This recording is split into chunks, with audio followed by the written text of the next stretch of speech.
Hello viewers, সবাই কেমন আছেন? তো আজকের ভিডিও হচ্ছে, দেখেন গতকালকে ভিডিও ছাড়ছিলাম যে ওই পেপার উঠানোর। তো পেপার একটা উঠানোর পরে একটা রাত গেছে আর কি। তো দেখেন এক রাতের ভিতর ফ্লোরের কী অবস্থা দেখেন, তুষ একদম নোংরা করে ফেলাইছে। তো এটা ছোট অবস্থায় এরকম অবস্থা, মানে আসলে আবার জায়গাটাও একটু ঘন হয়েছে। তো আজকে জায়গাটাও একটু বাড়াই দিব, আজকে ভ্যাকসিনও করে দিব। তো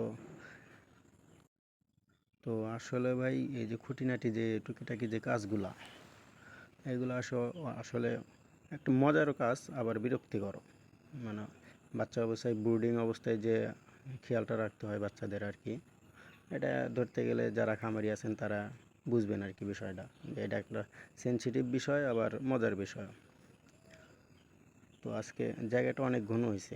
তারপরে হচ্ছে আমি সবসময় এর আগে যতগুলো সেট করছি ইউটিউবে আসার আগে, সবসময় আমি সোনালি তুলছি আর কি, মানে ব্রয়লার তুলি নাই। তো এবার হচ্ছে আমি একটু প্র্যাকটিক্যালি, আর হচ্ছে কীভাবে আমি লালন পালন করতে পারি কি না, ব্রয়লার সম্পর্কে আইডিয়া আমার কম, সেই জন্য একটু অল্পই একটা বোর্ডিংয়ে জাস্ট 400-500 বাচ্চা উঠাইছি, জাস্ট একটু বোঝার জন্য। এটার বিষয়ে, ব্রয়লার বিষয়ে আমার এক্সপিরিয়েন্স কম।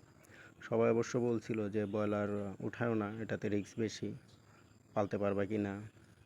তো বলছি সে ইনশাল্লাহ সমস্যা নাই, দেখা যাক। পালতে না পারলে শিখবো তো। আজকে আল্লাহ একটা দিছে, কালকে আর একটা খামার হবে আল্লাহ যদি চায়। তো সেটা তো শিখতেই হবে।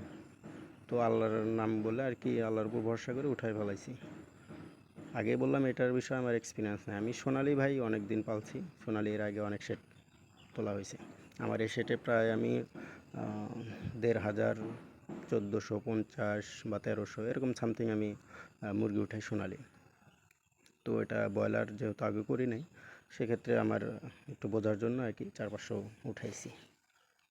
তো আপনাদের কাছে রিকোয়েস্ট থাকবে, যারা খামারি ভাইরা আছেন এই ব্রয়লার সম্পর্কে, যারা আমার থেকে এক্সপিরিয়েন্স বেশি, আমি তো ফার্স্ট, তো যারা এগুলো করেন আর কি, মানে এই ব্রয়লার শেড যাদের যাদের আছে, তো তারা আর কি একটু আমার কমেন্টে জানায় যে কীভাবে কী করলে জিনিসটা আমার জন্য ভালো হয় আর কি। যেহেতু আমি এই শেডের বা ব্রয়লারের শেড প্রথম, তো অবশ্যই কমেন্টে জানাবেন আর কি।